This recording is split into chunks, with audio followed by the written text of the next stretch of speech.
Hello guys, అయితే మరి IPL 2025 auction జరిగినప్పుడు సరైన ప్లేయర్లు పెట్టారు, ఇంకా వీళ్ళ టీం సెట్ అనేసి చాలామంది అనుకున్నారు. బట్ వన్స్ ఐపీఎల్ స్టార్ట్ అయిన తర్వాత స్టోరీ అంతా మారిపోయింది. అంటే ఎంత తక్కువ ప్రైజ్ పెట్టుకున్నారో వాళ్ళు చాలా బాగా ఆడుతున్నారు. ఎన్ని కోట్లు పెట్టుకున్నారో చాలా ఎక్కువ కోట్లు పెట్టారు. వాళ్ళు ఏంటంటే కనీసం ఒక సింగిల్ డిజిట్ స్కోర్ కూడా దాటలేకపోతున్నారు. దాని గురించి మాట్లాడుకుందాం ఈ వీడియోలో. ఫస్ట్లో మాట్లాడుకోవాల్సింది ఎవరి గురించి అంటే పంత్. సో అంటే లక్నో వాళ్ళు ఎంత ఎక్స్పెక్టేషన్స్తో పెట్టుకొని కొన్నారంటే నాకు చాలా నవ్వొచ్చింది అనమాట. 27 కోట్లు పెట్టారు పంత్కి. సో అంటే వాళ్ళు ఏం ఆలోచించారు అంటే ఒక స్టార్ ప్లేయర్ ఉంటే, ఒక ఆల్రెడీ ఇండియా టీంకి ఆడిన ఒక వికెట్ కీపర్, మంచి క్రేజ్ ఉంది, మార్కెట్ ఉంది, ఇలాంటి ప్లేయర్ని తీసుకుంటే టీం తాలూకా అగైన్ ఆ ఫామ్ అంతా కూడా మారుతుంది, టీం తాలూకా మార్కెట్ కూడా పెరుగుతుంది అనుకున్నారు.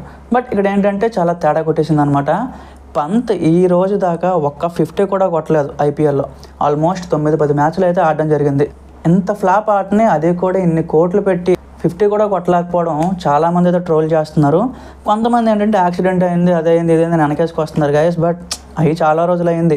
స్పోర్ట్స్కి ఏంటంటే కంప్లీట్ ఫిట్గా ఉంటేనే ఎంటర్ అవ్వాలి, లేకపోతే ఇంక ఎంటర్ అవ్వకూడదు అనమాట. అలాంటిది మరి 27 కోట్లు పెట్టుకొని కొనేటప్పుడు అట్లీస్ట్ పోరాన్ ఉన్నాడు కాబట్టి వాళ్ళకి తెలియట్లేదు, అదేదో అలా గెలుచుకొని వచ్చేస్తున్నారు. కానీ పోరాన్ కానీ ఒక్క మ్యాచ్ డ్రాప్ అయితే మ్యాచ్లు పోతాయి అనమాట. సో కరెక్ట్గా ఇది ఏంటంటే చాలా ఇంపార్టెంట్ స్టేజ్. ప్లే ఆఫ్కి వెళ్ళాలన్నా, ఆల్మోస్ట్ ప్లే ఆఫ్లో ఆడాలన్నా సరే ప్రతి ఒక్క ప్లేయర్ ఆడాలి. దానితోటి కెప్టెన్ చాలా తెలివిగా ఉండాలన్నమాట. పంత్ వస్తున్నాడు, నచ్చిన చోట ఆడేస్తున్నాడు, వెళ్ళిపోతున్నాడు, మిగతాదంతా ప్రెజరు ఇంకా మిడిల్ ఆర్డర్ మీద పడిపోతుంది అనమాట. సో చాలా తప్పు గైస్. అసలు పంత్ మరి కరెక్ట్గా మైండ్ ఉండి ఆలోచిస్తున్నాడో తెలియట్లేదు, మరి ఏంటంటే టైంపాస్కి ఆడుతున్నాడో మరి తెలియట్లేదు అనమాట. సో నేనైతే చాలా అసలు ఎక్స్పెక్ట్ చేయలేదు. అట్లీస్ట్ ఎంత కోట్లు పెట్టారు కదా, మ్యాక్సిమం ఆట ఉంటుంది అనుకున్నా, బట్ లేదు, డిసప్పాయింట్ అయ్యాను. రెండో కేటగిరీ చూసుకుంటే మన వెంకటేష్ అయ్యర్. అంటే ఆల్మోస్ట్ శ్రేయస్ అయ్యర్ ఏం చేశాడు, ఐపీఎల్ని తీసుకొచ్చి కేకేఆర్కి ఇచ్చాడు ఆ ట్రోఫీని లాస్ట్ ఇయర్.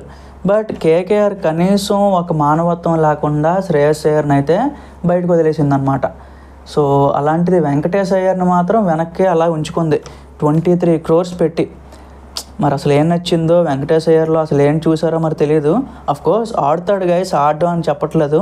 మరి ఈ ఐపీఎల్లో అయితే ఒక్క మ్యాచ్ కూడా పెర్ఫామ్ చేయలేదు, ఒక్క 50 కూడా కొట్టలేదు. కనీసం ఏదో వస్తున్నాడు అగైన్ పైన వచ్చి మనకు రహానే ఉండడం, అలాగే రఘువంశీ అని చెప్పి. సో కొంతమంది ప్లేయర్స్ ఏదో అలాగలాగా ఆడుకుంటూ వెళ్ళిపోతున్నారు కాబట్టి తెలియట్లేదు. కానీ అసలు ఆట అంతా ఆడాల్సింది మిడిల్ ఆర్డర్ బ్యాట్స్మెన్నే. మరి వెంకటేష్ అయ్యర్ అయితే ఈ రేంజ్లో ఫ్లాప్ అవుతున్నాడు. మనమేమనుకున్నామంటే ఫ్యూచర్ ఇండియాలో ఖచ్చితంగా ఆడుతాడు, సో మిడిల్ ఆర్డర్లో మంచిగా లెఫ్ట్ హ్యాండర్ సెట్ అయిపోయాడు అని చాలామంది అనుకున్నారు. బట్ ఐపీఎల్లో కరెక్ట్గా ఆడకపోతే ఇంకా ఇండియన్ ఇంటర్నేషనల్ ఇంకేం ఆడతాడు చెప్పండి. అంతే, ఇంకా మ్యాక్సిమం ఇంకొక 4 మ్యాచ్లు చూస్తారు గైస్. మేబీ ఇంక లేకపోతే నెక్స్ట్ సీజన్ వదిలేసే అవకాశాలు కూడా ఉంటాయి, చూడాలి మరి. తర్వాత చూసుకుంటే మన Ishan Kishan, Sunrisers Hyderabad first match century కొట్టాడు. ఏదో ఉంది, ఇంకా ఏదో ఫిక్స్ అయ్యి వచ్చాడు. ఈ సీజన్ గట్టిగా అన్ని టీమ్స్ మీద ఆడుతాడు, ఇంకా ర్యాంప్ ఆడిస్తాడు అనే లెవెల్లో ఎలివేషన్స్ ఇచ్చారు ఫస్ట్ మ్యాచ్కి. తిప్పి కొడితే ఈ రోజు దాకా మళ్ళీ అదే 50 దాటడం కూడా కష్టమైపోయింది అనమాట. అంత కష్టపడి ఆడుతున్నాడు. నెక్స్ట్ అసలు ఎంత ఈజీగా కొట్టాలి. సో లెఫ్ట్ హ్యాండ్ అనగానే వెళ్ళాలి బాల్ అవతలకి, అది కూడా ఎంఐకి ఆడొచ్చాడు మళ్ళీ. సో ఇలాంటి కంబ్యాక్, ఇలాంటి డౌన్ఫాల్ అయితే అసలు ఎక్స్పెక్ట్ చేయలేదు గైస్. ఎస్ఆర్హెచ్ అన్ని మ్యాచ్లు ఓడిపోవడానికి ఇషాన్ కిషన్ కూడా ఒక one of the main reason. Of course మన నితీష్ కుమార్ రెడ్డి కానీ, క్లాసన్ కానీ వీళ్ళందరూ ఎప్పుడో ఒకసారి ఆడుతారో ఆడకపోవచ్చు, పాత టీం వాళ్ళందరూ కూడా. బట్ కొత్త ప్లేయరు కొత్త టీంలోకి వచ్చినప్పుడు తనకు కొత్తగా ఒక అవతారం అయితే చూపించాలన్నమాట. సో పాత టెక్నిక్స్ అన్నీ వదిలేసి ఈ టీంకి తగ్గట్టు ఆడాలి, ఈ హోమ్ గ్రౌండ్కి తగ్గట్టుగా ఆడాలి. ఇషాన్ కిషన్ అయితే అలా ఆడట్లేదు. ఫస్ట్ మ్యాచ్ ఏదో మరి అది ఒక అదృష్టం కొద్ది ఆడినట్టు ఆడాడు, తర్వాత ఇంకా అంతా ఫ్లాప్ అయిపోయింది అనమాట. సో ఈ లెక్కన మనకి 3 ప్లేయర్స్, పంత్, వెంకటేష్ అయ్యారు, మన ఇషాన్ కిషన్. ఇంకెవరినైనా వదిలేస్తే ఒకసారి కింద కామెంట్స్లో చెప్పండి గైస్.